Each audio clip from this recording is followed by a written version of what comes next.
muli sa ating YouTube channel.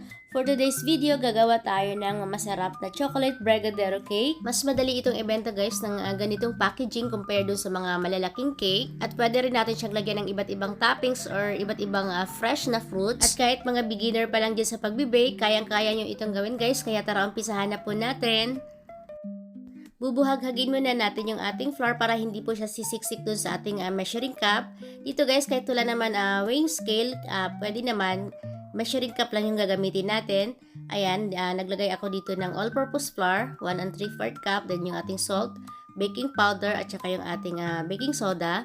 Isif lang natin ito or salain lang natin siya para wala po tayong makitang mga lumps or buo-buong flour dito sa ating mixture.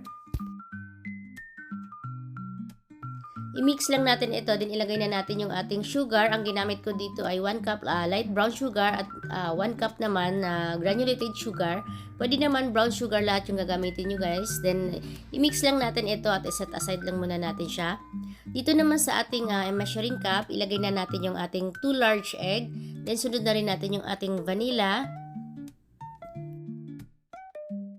Ilagay na rin natin yung ating yogurt. Ito yung brand na ginamit ko guys. Nabili ko lang ito sa Shopwise. Meron din ito sa SM. Ayan, kung wala na kayo nito, pwede rin kayong gumamit ng sour cream. Then ito naman, sunod na rin natin yung ating milk at saka yung ating oil. Yung yogurt po, yun po yung magpapalinamnam at magpapamoist dito sa ating cake. Kung wala naman po kayo nun guys, pwede kayong gumamit na lang ng buttermilk. I-boost na natin ngayon yung ating egg mixture dito sa ating dry ingredients. Then hahaluin lang natin ito hanggang sa wala na tayong nakikitang lumps dito sa ating dry ingredients. Pagkatapos natin siyang i-mix, set aside lang muna natin ito. Gagawin naman natin ngayon yung ating cocoa mixture dito sa ating measuring cup. Meron tayo ditong boiling water. Then sunod natin yung ating cocoa powder at saka yung ating coffee powder. Ayan, ang ginamit ko dito guys na cocoa powder ay isang unsweetened at saka isang dark. Ayan, para mas masarap yung ating cake at mas intense yung flavor ng pagka-chocolate niya. Ayan, din ilagay na natin siya ngayon dito sa ating butter mixture. Hahaluin lang natin ito hanggang sa well combine na sila. Tips ko lang guys, huwag nyo po i-overmix yung inyong mixture para hindi po magiging gummy yung texture ng inyong cake at saka yung tendency na mag-crack yung ibabaw ng inyong cake kapag binake nyo na siya. Mga 2 minutes lang guys, pwede na yon. Nag-brush lang ako ng oil dito sa ating aluminum tray. Ayan, ang size nito ay 8x4. Ayan, konting oil lang guys para hindi lang dumikit yung ating cake. Then maglagay tayo ng 1 cup na chocolate mixture sa bawat isang tray natin. Ayan, then meron akong tips dito guys para hindi po umumbok yung inyong cake. Ayan, i-swirl nyo siya guys. Ayan, paikot para hindi po umumbok yung inyong cake kapag binake nyo na siya. I-bake na natin siya ngayon sa ating naka-preheat na oven. Ayan, tinanggal ko pala siya sa baking tray guys para magkasya siya dito sa oven. Ayan, luto na yung ating cake. Ayan yung sinasabi ko guys para hindi po umumbok yung inyong cake. Ayan, gagawin nyo po yung tips ko kanina na i-swirl nyo siya bago nyo siya i-bake. Ayan, palalamigin lang natin ito. Gagawin naman natin ngayon yung ating custard layer. I-sieve lang natin or sasalain lang muna natin yung ating cornstarch. Then sunod natin ilagay yung ating egg yolk. Ayan, 3 large egg yolk yung ginamit ko dito. Then next naman yung ating evaporated milk. Then sunod naman yung ating condensed milk. Ayan, pwede kayong gumamit dito kahit anong brand.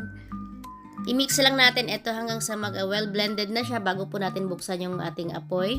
Pag dissolved na yung ating cornstarch, ayan, pwede na natin buksan ngayon yung ating apoy. Ayan, mahina lang guys, ganyan lang siya kahina. Ayan, continue lang yung pag-mix natin or yung pag-stir natin hanggang sa lumapot na yung ating mixture.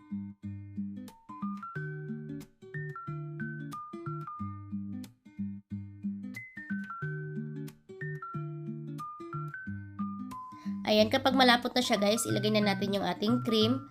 Ayan, Nestle cream yung ginamit ko dito, yung all-purpose cream. Ayan, pwede naman kayong gumamit ng ibang brand. Continue lang natin yung pag-stir natin sa kanya na mga 2 to 3 minutes hanggang sa lumapot pa yung ating mixture. Then naglagay ako ng konting salt para balance dun sa tamis. Ayan guys, pwede na sa akin to kasi lalapot pa siya kapag pinalamig na natin siya. Pero depende naman sa inyo guys, gusto nyo mas malapot pa, mag-extend lang kayo ng oras or ng minutes.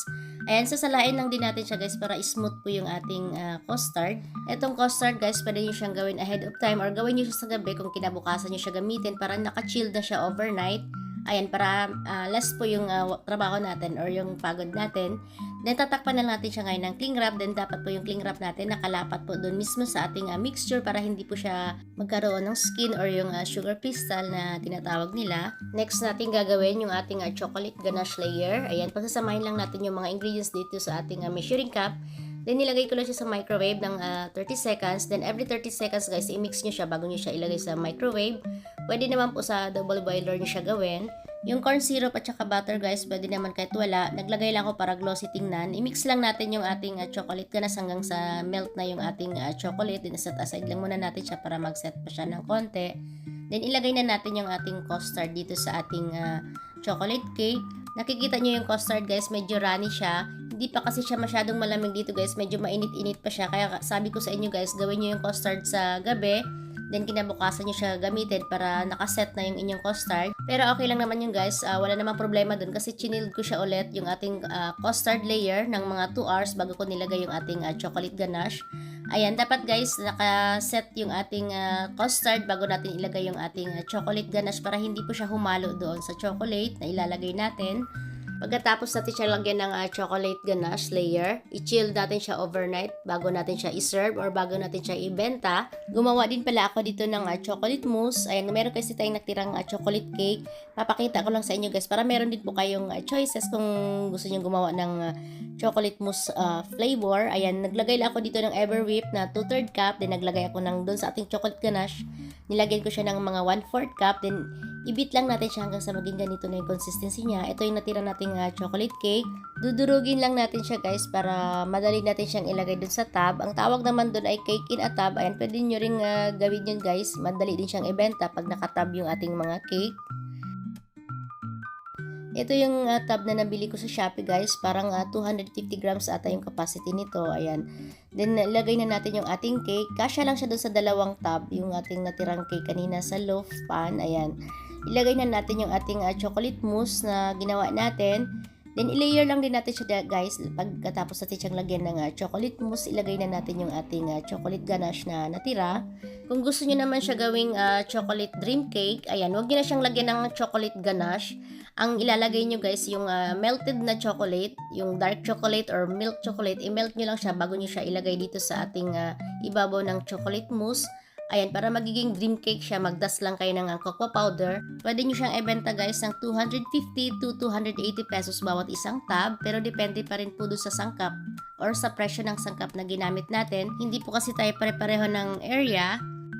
Ayan, ilagay lang din natin siya sa chiller or sa fridge overnight bago po natin siya ibenta or iserve para mag-set po yung chocolate ganache na nilagay natin. Pwede po kayo mag-add dito ng mga fresh fruits pero sa akin okay na ito. Ayan, ito na siya guys. After na ano natin siya, na-chill na natin ito overnight. Ayan, nakaset na yung ating chocolate ganache. Dito guys, pwede rin po kayo mag-add dito ng toppings. Pwede kayo maglagay ng fresh fruits or chocolate chips or chocolate shave. Pwede rin pong sprinkle, pero dagdag na po sa costing yun. Kaya sa akin okay na po ito. Masarap na po ito kahit walang toppings. Dito sa recipe na ito guys, makakagawa kayo dito ng 7 pieces na 8x4 itong aluminum tray na ito. Then ayan, naglagay lang ako dito ng ribbon para dagdag pangpaganda. Pwede kayo maglagay ng sticker nyo, pangalan ng business nyo. Pwede nyo siyang ibenta guys ng 250 pesos bawat isang tray na ito. Ayan, titikman na natin ngayon yung ating brigadeiro cake. Ayan guys, kitang-kita natin yung layer ng ating chocolate cake, yung ating custard, at saka yung ating chocolate ganache. Ayan, kapag nilagay natin siya sa ating bibig, nandun yung kusa siyang nagme-melt. Nandun yung pagka-creamy ng ating custard. Nandun din yung pagka medyo mapait na dark chocolate na ganache na ginamit natin. At yung pagka-moist ng ating chocolate cake. Ayan guys, kitang-kita nyo naman yung pagka-moist ng ating chocolate cake. Tamang-tama lang yung tamis niya. Ayan, balance lang yung ating chocolate brigadeiro cake, yung lasa niya. Ayan, hindi po siya ganun katamis. Then, ito naman yung ginawa nating choco mousse. Ayan, nandun din yung, hindi siya masyadong matamis guys, yung cream na nilagay natin kasi hindi na tayo nag-add ng powder sugar dito sa ating cream. Then, nandun din yung pagka bitter or yung pagka medyo mapait na chocolate ganache na nilagay natin.